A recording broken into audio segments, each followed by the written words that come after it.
te le rendra. Ne vous amassez pas des trésors sur la terre, où la teigne et la rouille détruisent, et où les voleurs percent et dérobent.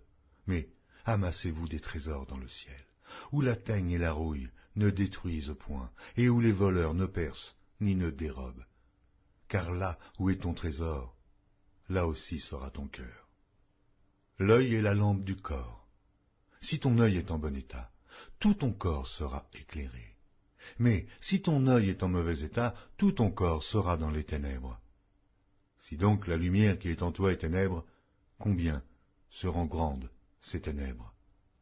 Nul ne peut servir deux maîtres, car ou il haïra l'un et aimera l'autre, ou il s'attachera à l'un et méprisera l'autre. Vous ne pouvez servir Dieu et Mammon. C'est pourquoi je vous le dis, ne vous inquiétez pas pour votre vie, de ce que vous mangerez, ni pour votre corps, de quoi vous serez vêtus. La vie n'est-elle pas plus que la nourriture et le corps plus que le vêtement? Regardez les oiseaux du ciel. Ils ne sèment ni ne moissonnent, et ils n'amassent rien dans des greniers, et votre Père céleste les nourrit. Ne valez-vous pas beaucoup plus qu'eux? Qui de vous, par ses inquiétudes, peut ajouter une coudée à la durée de sa vie? Et pourquoi vous inquiétez au sujet du vêtement? Considérez comment croissent les lys des champs. Ils ne travaillent, ni ne filent. Cependant, je vous dis que Salomon même, dans toute sa gloire, n'a pas été vêtu comme l'un d'eux.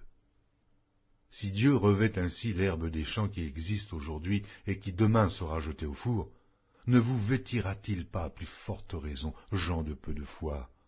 Ne vous inquiétez donc point, et ne dites pas « Que mangerons-nous? Que boirons-nous? De quoi serons-nous vêtus ?» Car toutes ces choses, ce sont les païens qui les recherchent.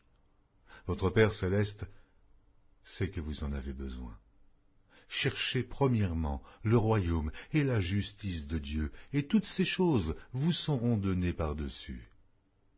Ne vous inquiétez donc pas du lendemain, car le lendemain aura soin de lui-même. À chaque jour suffit sa peine. Matthieu, chapitre 8. Lorsque Jésus fut descendu de la montagne, une grande foule le suivit, et voici, un lépreux s'étant approché se prosterna devant lui et dit, « Seigneur, si tu le veux, tu peux me rendre pur. » Jésus étendit la main, le toucha et dit, « Je le veux, sois pur. » Aussitôt il fut purifié de sa lèpre. Puis Jésus lui dit, « Garde-toi d'en parler à personne, mais va te montrer au sacrificateur et présente l'offrande que Moïse a prescrite, afin que cela leur serve de témoignage. » Comme Jésus entrait dans Capernaum, un centenier l'aborda, le priant et disant, « Seigneur, mon serviteur est couché à la maison, atteint de paralysie et souffrant beaucoup. » Jésus lui dit, « J'irai, et je le guérirai. » Le centenier répondit, « Seigneur, je ne suis pas digne que tu entres sous mon toit, mais dis seulement un mot, et mon serviteur sera guéri. Car moi, qui suis soumis à des supérieurs, j'ai des soldats sous mes ordres, et je dis à l'un, va, et il va, à l'autre, viens, et il vient, et à mon serviteur, fais cela, et il le fait. » Après l'avoir entendu, Jésus fut dans l'étonnement, et il dit à ceux qui le suivaient, « Je vous le dis en vérité, même en Israël, je n'ai pas trouvé une aussi grande foi. Or, je vous déclare que plusieurs viendront de l'Orient et de l'Occident, et seront à table avec Abraham, Isaac et Jacob dans le royaume des cieux.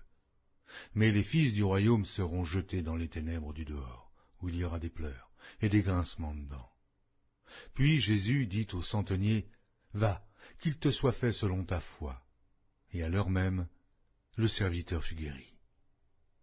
Jésus se rendit ensuite à la maison de Pierre, dont il vit la belle-mère couchée, et ayant la fièvre. Il toucha sa main, et la fièvre la quitta. Puis elle se leva et le servit. Le soir, on amena auprès de Jésus plusieurs démoniaques.